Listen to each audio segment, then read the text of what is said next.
तुमच्यासाठी खास या ब्रीद वाक्यासह आपल्या सभोवतालच्या चालू साहित्यिक घडामोडीचा आढावा घेऊन मी दिव्या मेस्त्री साहित्य गजर या आपल्या कार्यक्रमात आपले सहर्ष स्वागत करीत आहे। चला तर मग बघूया ठराविक महत्त्वाच्या साहित्यिक घडामोडी।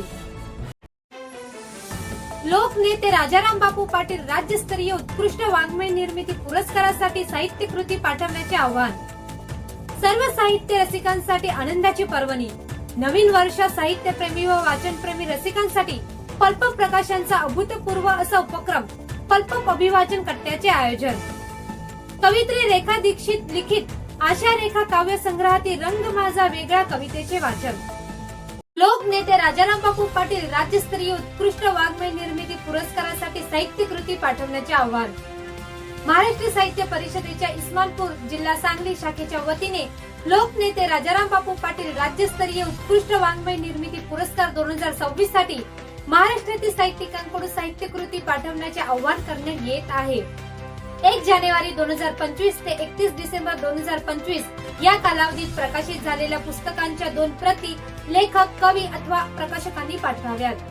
प्रकाशित पुस्तके ही वर नमूद केलेल्या कालावधीतच असावी। सदरचे पुरस्कार कथा संग्रह, ललित संग्रह, कादंबरी तसेच कविता संग्रह या 3 साहित्य प्रकारातील साहित्य कृतींना देण्यात येतील। पुरस्काराचे स्वरूप रोख रक्कम, सन्मान चिन्ह, शाल व ग्रंथभेट असे राहील।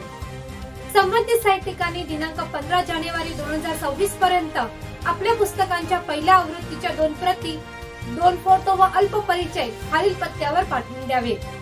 पत्ता: अध्यक्ष महाराष्ट्र साहित्य परिषद, शाखा इस्मानपूर, राजाराम बापू ज्ञान प्रबोधिनी, दिवाण बंगल्याजवळ, इस्मानपूर, तालुका वाळवा, जिल्हा सांगली, पिनकोड 415 409। संपर्क क्रमांक 9511837879 9923683773।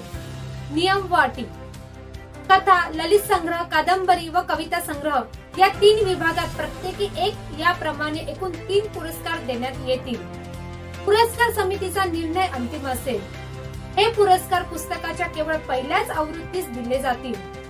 15 जानेवारी 2026 नंतर आलेल्या पुस्तकांचा पुरस्कारासाठी विचार केला जाणार नाही। पुरस्कारासाठीच्या प्रवेशिका विनामूल्य आहेत। संस्थेकडून कोणत्याही प्रकारचे शुल्क घेतले जात नाही। महाराष्ट्र साहित्य परिषदेच्या इस्मानपूर शाखेतर्फे होणाऱ्या साहित्य संमेलनात पुरस्कार प्रदान करण्यात येतील। त्या संबंधीची माहिती संबंधितांना आधीच सविस्तर कळवली जाईल। पुरस्कार प्राप्त साहित्यिकांनी स्वतः उपस्थित राहून पुरस्कार स्वीकारणे आवश्यक आहे। पुरस्कार पोस्टाने पाठवले जाणार नाही।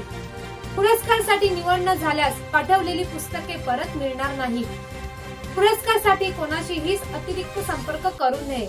प्राध्यापक डॉक्टर दीपक स्वामी, अध्यक्ष, मसाप शाखा इस्मानपूर। सर्व साहित्य रसिकांसाठी आनंदाची पर्वणी। नवीन वर्षात साहित्यप्रेमी व वाचनप्रेमी रसिकांसाठी पल्प प्रकाशनचा अभूतपूर्व असा उपक्रम पल्प अभिवाचन कट्ट्याचे आयोजन। पल्प प्रकाशन अहमदाबाद ही संस्था नेहमीच साहित्यिक तसेच साहित्य रसिकांसाठी वेगवेगळे असे अभूतपूर्व उपक्रम राबवत असते।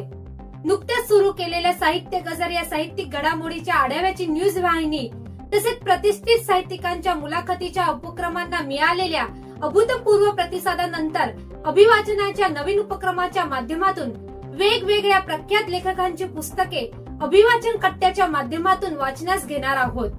त्याचप्रमाणे नवोदित लेखकांची सुद्धा पुस्तके अभिवाचनामध्ये घेऊन सोबतच त्या लेखक कवींनाही आपल्या भेटीसाठी आणणार आहोत। या भेटीच्या माध्यमातून आपण रसिकांना लेखक कवींबरोबर संवादही साधता येईल। आजच्या धावपळीच्या युगात पुस्तक वाचण्यास वेळ मिळत नाही, म्हणूनच अभिवाचनाच्या निमित्ताने काम करत असताना गृहिणी तसेच इतर वाचक रसिक त्या वेळेत दिलेली लिंक जॉईन करून पुस्तकाचे अभिवाचन ऐकू शकतील आणि स्वतः न वाचता वाचनाचा आगळा वेगळा असा अनुभव घेतील। चला तर मग रसिक हो, ज्यांना अभिवाचन ऐकण्याची, अभिवाचन करण्याची आवड आहे त्यांनी दिलेली व्हॉट्सअप लिंक जॉईन करून सहभागी व्हावे व वाचनाचा मनमुराद आनंद लुटावा। बाकी इतर सर्व सविस्तर माहिती आपल्याला त्या ग्रुपवर मिळेल। अशी माहिती पल्पच्या सर्वेसर्वा व आयोजक माननीय सौ लीना पाटील मॅडम, लेखक अभिवाचक श्री संदीप पवार सर, सौ श्वेतागिरी मॅडम, श्री चंद्रकांत शिंदे यांनी दिली। कवयित्री रेखा दीक्षित लिखित आशा रेखा काव्य संग्रहातील रंग माझा वेगळा या कवितेचे वाचन करीत आहे मी. ऐकूया ही त्यांची कविता रंग माझा वेगळा. रंगोनी रंगात साऱ्या रंग माझा वेगळा. रंगोनी रंगात साऱ्या रंग माझा वेगळा. जीवन सारी पाठ माझा सर्वार्थाने आगळा. आनंदगिरी शिखरांचा नाद तो खुळा खुळा. दुःखद राईंनी लावला नात्यांचा वेडा लळा. बाल शैशवी उत्साहाला खळखळत्या झरांची झालर. तारुण्याच्या उन्हाळ वारूला ध्येया सक्तीची आस मनोहर. वा वैवाहिक जीवनी लाभली सासर माहेरची अनमोल धरोहर. प्रौढत्व जीवनी लाभले कृतार्थतेचे लेणे सुंदर. आयुष्याच्या जीवनपटावर आता नुरले काही घेणे. आयुष्याच्या जीवनपटावर आता नुरले काही घेणे. सुविचारांच्या सुगंधी फुलांचे फक्त सुगंधी अत्तर देणे. हिंडणे फिरणे मस्त आनंदी जगणे हेच आता जीवन गाणे.